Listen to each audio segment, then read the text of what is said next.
Okay, guys, crash course for the systems and the recommended settings for a Tomcat. This is an actual ultimate guide, not any of that crap that a lot of the content creators put out. I'm gonna literally dumb this down, explain like you're 4, and explain like you're stupid. We're gonna make this real easy, real simple. So first of all, controls. WEP. See this? This is gonna be on by default. Turn that crap off. You don't want it. Trust me. I'll show you why in a minute. Also, I believe this might be in here too. Is it not? No, this is gonna be in air battle options. So you're going to go to your air battle options. Air battle options, excuse me. We're going to go rectangle. This is going to be off by default. Turn that on. You want this radar indicator. Trust me, it's way better. Another thing you're going to want over here in these settings, it's going to be cyclic switching aircraft radar. That's on by default. Turn that off. You want it set to no. Trust me, you'll see why in a minute. Now, this is what you should look like after all these setups. We're going to take off here, and I'm going to show you a couple things about the Tomcat. Tomcat has multi-stage afterburners. You can't use that when you're just using keys. You'll never, ever, ever be able to get it. It'll just go max thrust or minimum thrust. Notice my fuel consumption on this afterburn, right? Everyone's like, oh yeah, the Tomcat's really thirsty. It is on full afterburner. This is a multi-stage afterburner. I have my throttle set to my scroll wheel. That's the best place for it. I would recommend keeping it there. So if I notch one notch straight down on my scroll wheel, you'll notice afterburner turns off. Now, if I notch up just once, one little click, you'll notice afterburner comes on. But look at the fuel consumption. It's slower than it was before. Watch what happens if I do it again. One more notch up. A little bit faster. And you can hear the engines get louder on the aircraft. Let me do it again. Notch it up the third time. A little bit louder. Wow, that's starting to drink fuel even faster. And there's supposed to be a 5-stage, but I don't know if all 5 stages are modeled. But you scroll all the way up. Now we're back to that maximum fuel drain. Basically, that first stage afterburner or the second stage afterburner are fuel-efficient afterburner modes. Turn off that W key, WEP crap. It frickin' makes your finger hurt holding it for half the battle anyways if you're going to afterburn all the time like me, which is smart. Just do it. Trust me. You won't regret it because this thing runs out of fuel all the time. But this will also help you not run out of fuel and still afterburn. So, remember that. Big thing. Radar. TWS mode. So everybody sees like everyone's like TWS and like, oh man, it's kind of janky, you know, it bounces around a lot. I don't really recommend using TWS, and you see a lot of dumb content creators parrot the same crap. You know why? Because they don't use this mode. First of all, see that little green thing right there? That little green line? I'm going to point my cannon reticle right at it. See that? That is the trajectory of that aircraft. That little circle with a line, that is a top-down image of the aircraft you're locking onto. It's telling you right there what direction the nose of that enemy aircraft is facing. And if you look right there, your distance to it, 3 kilometers in closing, that's telling me meters a second how fast I'm closing, how quickly I'm getting close to it. Now, if I bring my slew, you can see on my radar, I can slew my radar manually now, and you have to do it this way. You're going to notice a few things. First of all, you see these 3 lines right here? When I actually get closer, or when I start to lock onto them with TWS, that is called a launch window. That is in particular in reference to the F-14A. Those 2 lines, those 2 little short lines, that's your launch window. That will change depending on your speed and altitude. The higher you go, the bigger your launch window. I have launched, I want to say, at least 60 kilometers at about 5 kilometers high. About this high, head on, maybe a little bit higher, maybe around 7 kilometers up in the sky, head on with other aircraft on enduring confrontation maps. Because the higher up you go, rocket and missile engines get better. Now, aircraft engines start to fail a little bit, but rocket and missile engines are better because they're not sucking in air and trying to compress it, which is what a jet does. This is why missile engines are better and more efficient and faster at height. You want to play the Tomcat, the strength of its abilities. Its abilities are a high-altitude interceptor. You play this thing like the old days of the Phantom. You go high up, as high as you can, and you use it. Now, launch window. You'll notice I'm below that min range. Can I still get a kill? Maybe. But it's not going to track very well. And it's going to be really slow. Look at this. Look at that launch range. Look at that. It's not tracking, like, at all. It's trying, but it gets lost because it doesn't even see what its target is.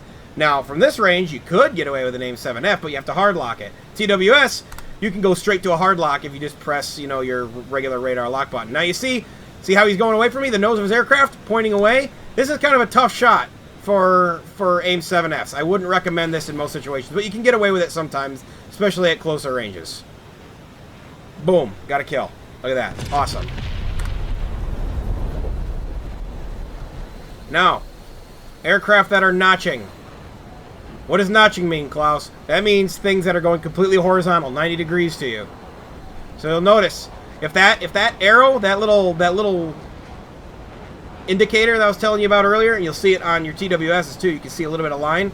If that's like completely off the left or right, that's a bad shot. You don't want to make that shot because you'll probably miss. Notice how as I get closer here, I'm also overloading, gotta be careful. The higher up you are, the less air compresses over your wings and the less likely you're about to rip too. So another reason you want to go high in the Tomcat. You're not gonna rip nearly as easily. Notice I'm about the same speed as this aircraft. I can't lock him. Wanna know why? Pulse Doppler looks at speed. It likes things flying away from it at high speed or flying towards it at high speed. It does not like things that are relatively the same speed. Why? Because that's how it works. It looks at the speed of things. It's the whole point of Pulse Doppler is to be used in a head-on situation. That is the best and most ideal way to use a Pulse Doppler. Straight head-on. So that line needs to be pointing straight down when you're looking at something. That's how you know. And that's the same thing with your AIM-54s. Shoot them at things when that line is pointing straight down. Because that's a head-on.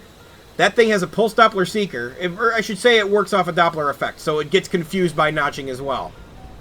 If a Tomcat is hard locking you, or you're being locked by a Tomcat, or anything with a Pulse Doppler, I should say, the biggest weakness is flying like that. See how he's flying sideways? Invisible to my radar. Now on SRC, he's got a little bit of reflection. He pops up all of a sudden. Look at that. But there's a lot of ground clutter there, which is not ideal either. But see, this is a Pulse Doppler mode, invisible. You can kind of see him a little bit there. Kind of a little of a phantom blip. TWS, which is also a Pulse Doppler mode, invisible because we're going about the same speed. Now, excuse me, if I start speeding up, and I start getting over a certain threshold, he'll reappear because I have a quick closing distance on him. My closing speed is rapid. Now, obviously I'm not going to get it off in time here. Give him a little bump there. But that is the biggest weakness. Oh, I killed him. Look at that. Sharpest wings in the West. That is a huge thing for the Tomcat. This thing you want to use high up. I would recommend by the minimum 5 kilometers high. This is an amazing height right here for a Tomcat. Now you'll notice, I won't be able to really show you because I believe I've shot down both targets already, how dramatically your range increases up at this height. I'll probably do a separate mission here in a minute to show off. I'll actually do a real mission to show you how that works. And I'll show you some neat little tricks. But you see this? You want to be able to have this TWS slew. And I showed you how to do that earlier. And that gives you it's going to give you your launch range over here and stuff, your launch window. So you know if your missile, it calculates everything. On the incoming speed, the range, the air resistance at your altitude, it calculates everything. It will tell you if your missile will hit or not. If long line between 2 short lines, that missile absolutely can and will hit. Now, I'm not going to use AIM-54s because I really don't care for them that well. Well, I guess I do have a couple on me. Never mind. So, I've got a 3x3x2 set up right now. So, I have 3 Sidewinders, 3 Sparrows, and then I have 2 AIM-54 Phoenixes. First thing I want to do, TWS. Get that up to 93 kilometers. We're going to afterburn hard as we can. Now look at the map. Where's that enemy airbase? Right there? So here's what we're going to do. We're going to face our aircraft. Hopefully somebody doesn't crash into me. Hopefully somebody's not tabbed out.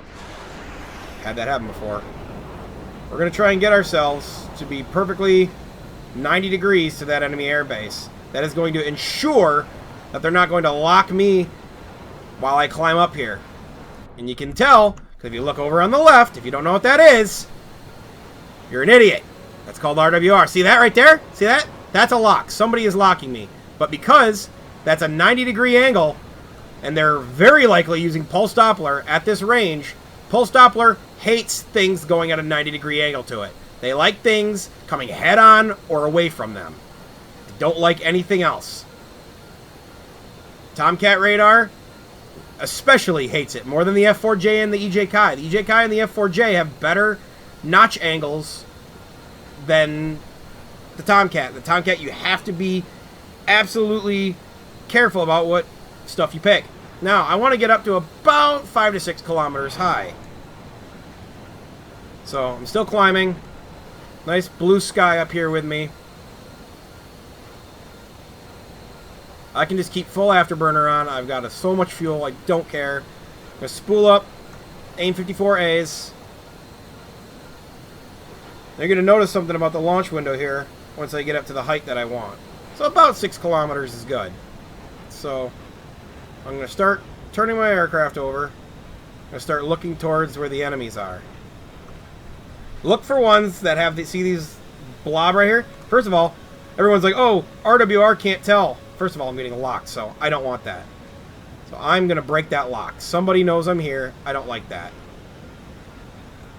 I'm going to full afterburn. I'm going to try and break that lock. Now, it looks like they're looking at me with SRC. I think I know who it is, too, so...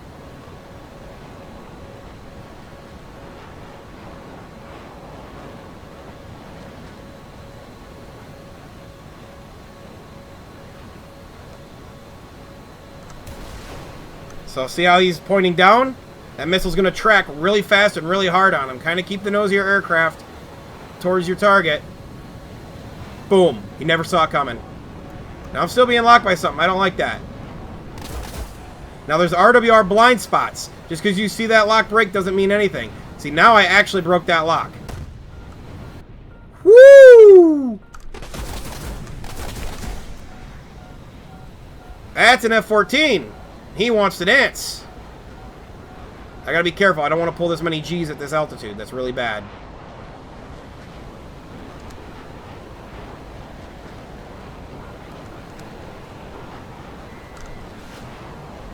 We're ahead of the enemy.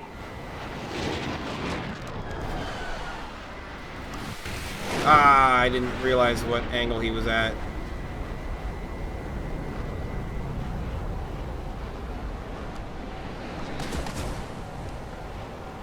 Slow up my M7Fs really quickly. Try and get a shot on this guy. He's coming head on. That's going to track. He's dead.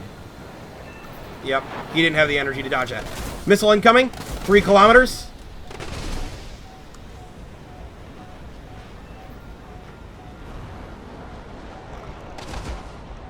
I'm going to dodge low here. Hopefully he doesn't get me with his gun. He missed.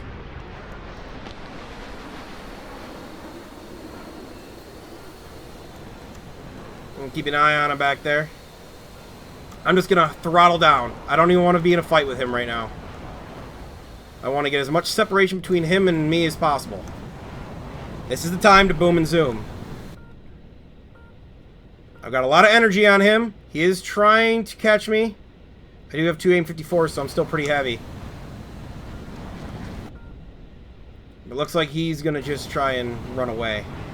So now... I'm going to slow down a little bit, go into afterburn. I'm going to notch him a little bit. I'm expecting him to point at me.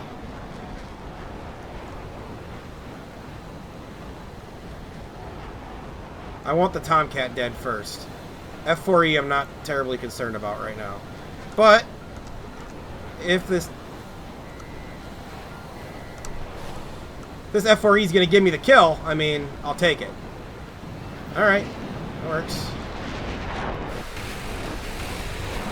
Ah, I suck with the gun. Oh well, it works. I'll take it. Now, SU-22 is way out there. He's beyond my range right there. But if I get my speed up, I might be able to get a launch window on him. I'm going to get some altitude. Now look, if you look at TWS, see how I'm locking to that friendly right now? There's a line over the top of your friendlies. If you see a friendly on TWS, There's that little line above them right there. That's how you tell a friendly from an enemy. An enemy does not have a little line above them like that. TWS does have identify friend or foe. Remember that. Don't let anybody tell you, oh, well, you can't tell the difference. No, they're an idiot. Don't listen to them. They literally know nothing about this game. They're an embarrassment at that point. So now, we're going to sit here. We're going to go real slow. We're going to take a look at our options here. AIM 54. Take a shot with the AIM 54.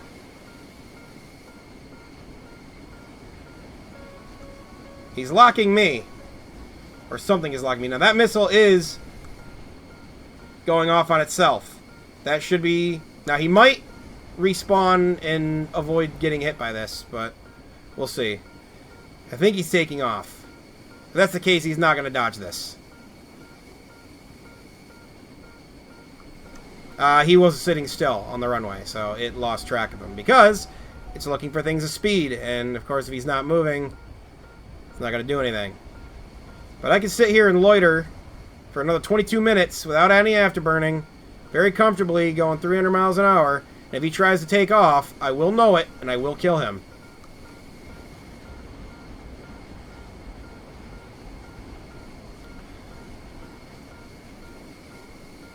Yep, see, he just J'd out. He wanted nothing to do with it. Oh, hang on.